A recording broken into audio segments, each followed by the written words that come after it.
Hello, everybody. My name is Ian Kirkpatrick. I'm an author, robot, loin streamer, and today, after the topic that was last week, I figured why not go in a positive direction and talk about hope and motivation and positivity in general. By that I mean, I'll give you the tips that I use to keep pushing forward every single day, because it's tough out there. But before we get started, number one, if you enjoy what I do on this channel, please remember to like, share, and subscribe for more. Number two, if you would like to be featured on the channel, check out the links down in the description below. The two ways are Lamwai, where I give you guys a monthly prompt. You respond to the prompt, and then first Monday video of the month, I read your guys' work, and we bask in the greatness of everybody that comes. And then the other way is the Fresh Meat feature, where if you're an indie author, submit your first chapter to me and your cover. It'll be read here on the channel, and hopefully that'll help your book find more readers in the passive way that is viewing content on YouTube. And then they'll go and get your book, and they'll leave reviews, and you'll find more lovers of whatever it is, the work that you do. Then the third thing is, if you would like to check out any of my books, they're all available at any of your favorite retailers or your library, or if you would like to get your hands on a free copy of some kind, email me and I can send you to where you can get an ARC or a review copy. With that said, let's jump into the topic. So over the last week specifically, I've been thinking about a video like this because it is so easy to get depressed right now and feel unmotivated, and it's like, does anything really matter? And I know that I've had that talk with myself as a writer multiple times for multiple reasons, usually more personal than others. And I know that other authors or writers starting out really struggle with finding that motivation to move on, especially whether it's for personal drama that's happening, or, you know, your country's on collapse and civil war, or anything really. So what are some of the tips that I do so I don't fall into a pit of despair and decide that everything is worthless and I should just delete everything that I'm doing and never try again? Well, I'm going to give you 5 tips to think about, the things that I tell myself and the things that I do in order to cope and kind of keep going.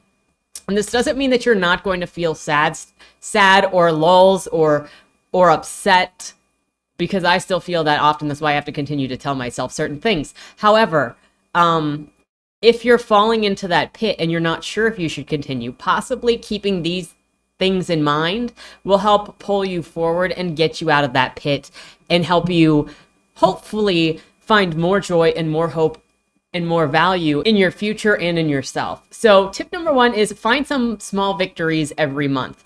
This is one of the things that I do with looking at my books logistically, is I say I'm going to get 1,000 words done a day per number of days there are in a month. So if there are 30 days in a month, then I know I'm going to have at least 30,000 more words at the end of that month. Now this helps because you want to make decisions every day that may not feel good right now. Like, you might be depressed, you might be feeling hopeless. I mean, that kind of goes hand in hand with depression.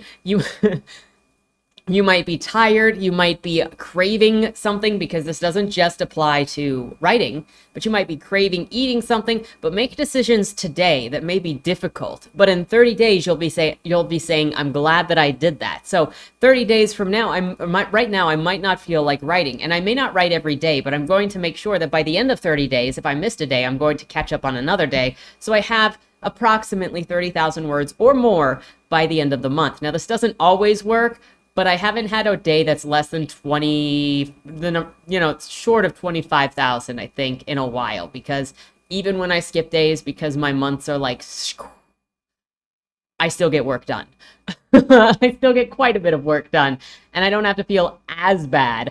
I still kick my butt for not doing expectations, but I digress. So make decisions today that you can feel proud about 30 days from now. So decide today that you're going to write your 500 words.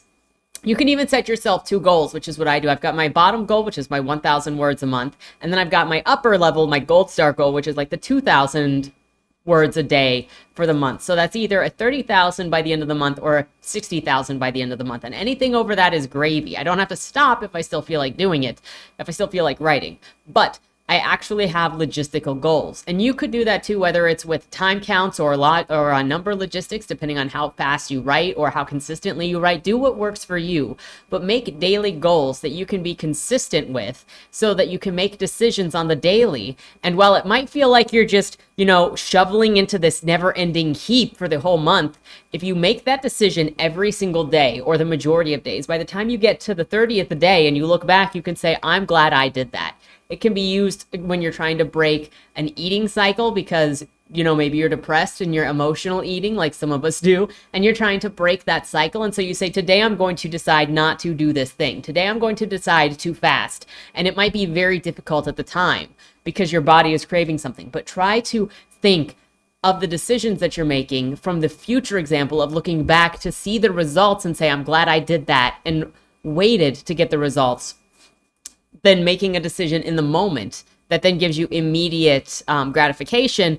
But 30 days down the line, what did you really get out of that? Make the decision that today I am going to read 10 pages out of a book. And then 30 days from now, you can look back and say, I finished a book because I read 10 pages a day.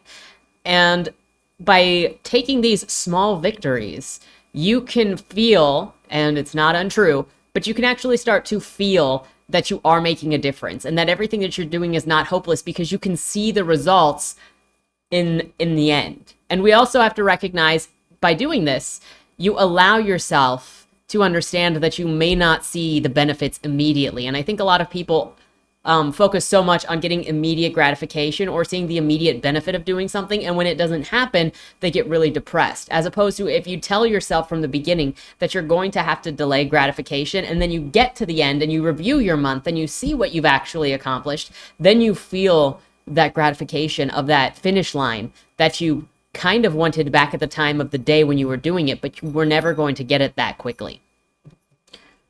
So I just talked in circles there, but I hope that made sense. Number 2, be kinder to yourself. Everybody is so mean and so scared, and I partially understand it in the way of how people treat each other right now, because everyone is so afraid of offending somebody else, and they beat themselves up for any perceived failure, whether it's a failure at understanding social cues, a failure of telling somebody what they think that the other person wanted to hear, a failure of your own personal goals, like I was going to write 1,000 words every day and I only wrote 24,000 by the end of the month, so I'm a failure.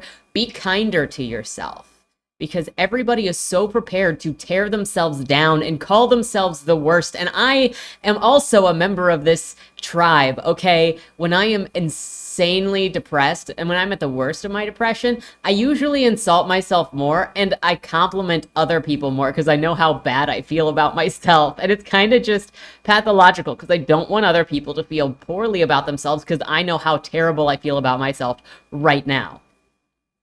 Don't read into it if I give you compliments, because I also just compliment all the time because I know that it sucks. But I recognize that I throw compliments out so much more when I'm depressed. So be kinder to yourself. I understand being disappointed when you miss a goal or when you make a mistake or do something that you didn't mean to do. But the only time apologies will be accepted on this channel is if they are accompanied by a $5 bill. You know who you are. Stop thinking you are the worst, though. You're not the worst. And any disagreement or any faux pas or anything can be overlooked based on what you were trying to accomplish as opposed to the intent. The intent matters. This is going to go totally off.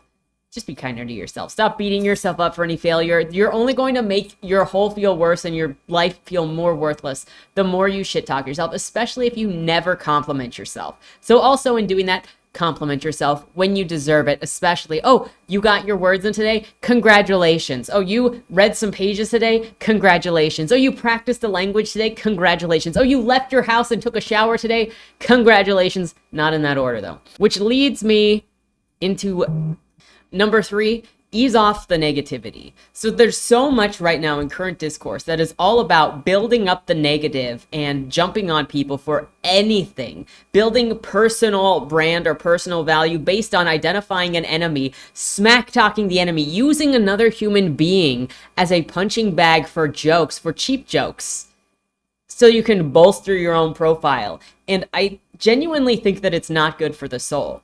If you hang around me enough, you may see me kind of talk about, I don't like the part of commentary YouTube specifically and political pundits and any of that specifically focus on being negative, insulting people, finding an enemy, going after them, just being destructive for the sake of destruction. I know that I'm critical in my book reviews, but I try to give exactly what it is that I'm looking at that is difficult for me to read without it affecting the author, which is why I can like one book by an author, but not like another book by an author, because it's not personal and I'm not trying to tear it down. I'm just telling you what my experience was with the story and why exactly I responded to it the way that I responded to it. This is completely different than finding a target to continually dunk on, getting a bunch of people super excited to also dunk on that person. It's literally just the evolution of bullying and mobbing. Maybe I never got into it because I was homeschooled, but I also don't think that's an excuse because some of my siblings were homeschooled, though not up until college like I was, because one of them started in middle school and the other two started in high school, I think, and I just stayed homeschooled because I could not stand school. Partially because I couldn't do groups of people.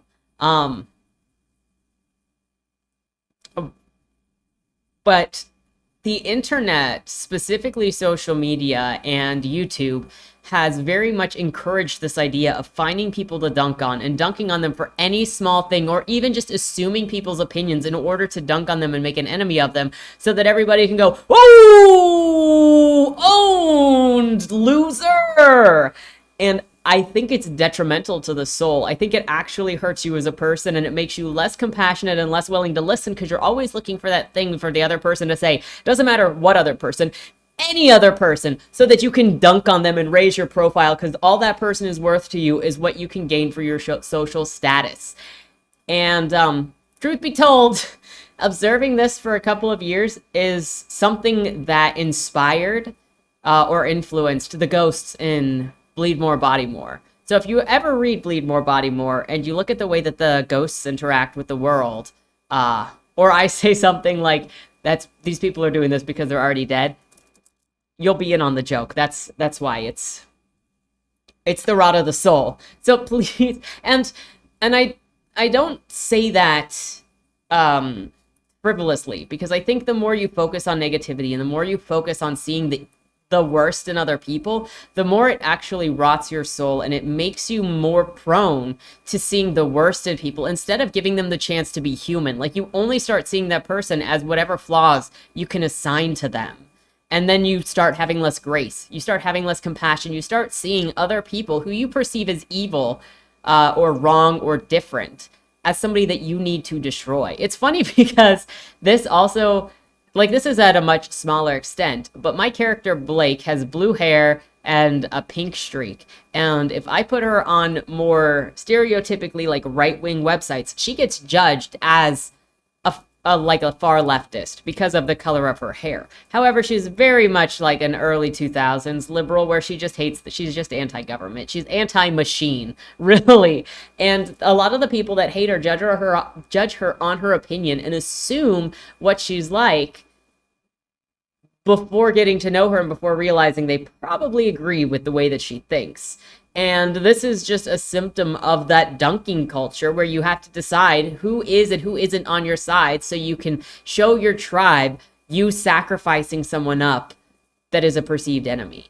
And I think it just puts everybody on edge to be ready to fight. That even in groups of what you would say are friends, people are afraid to express their opinions because they don't want to be ousted by another group of friends. I know that I've been kicked out of a number of groups because I tolerated other people's opinions that I disagreed with, and then I said one thing that surprised other people, and I was out. Because there is no tolerance. It's walking the line, and it's not seeing people as people anymore. It's seeing people as being foot soldiers in alignment, or somebody to gain value among your peers with. And whoever is perceived as the out guy, you can just negatively destroy. And it's going to destroy you and make you see the world in this really disgusting fashion that will always be negative and always be out to get you. And it'll make you paranoid and depressed, because that's all you can see. So ease off the negativity, even if it gets you social status. I don't think that building social status through negativity and through dunking culture is really the greatest thing.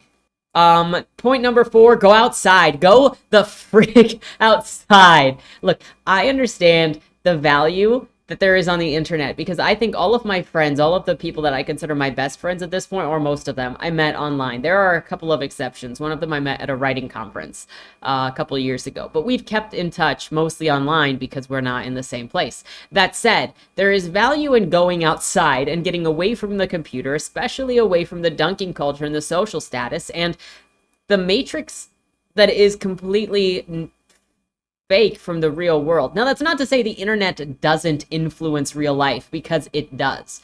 But it also influences the attitude that you bring into real life as well.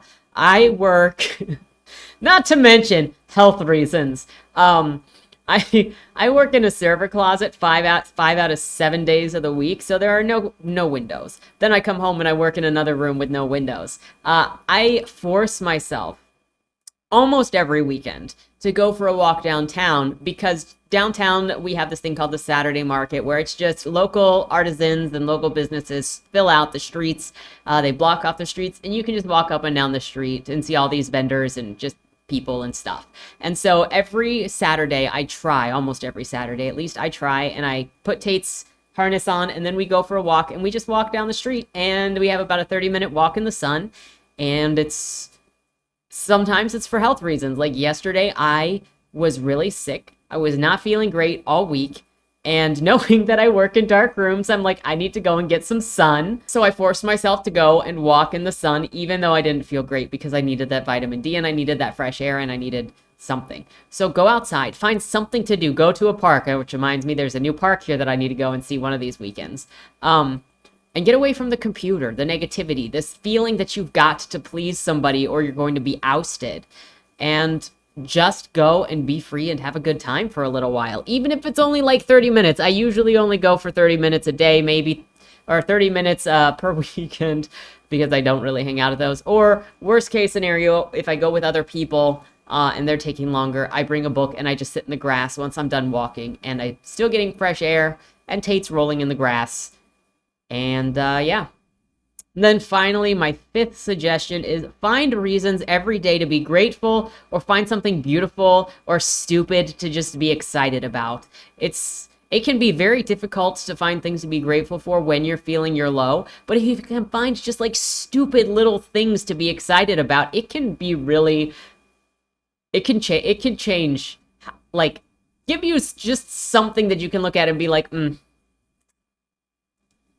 okay, I'm genuinely grateful for that. Like, I have had the greatest time, and it's so stupid, but I've had the greatest time the last couple of months just being like, just enjoying the heck out of Yakuza, and specifically Majima, because you don't want to know how deep this goes. Like, did you ever wonder what Majima smelled like? Because I got cologne, and now I know what Majima smells like. Between the Mad Dog and the Night Angel, I know. And it's a good smell. But I've had the most fun, and it's so stupid to just be like, I'm so excited for this completely random fictional thing.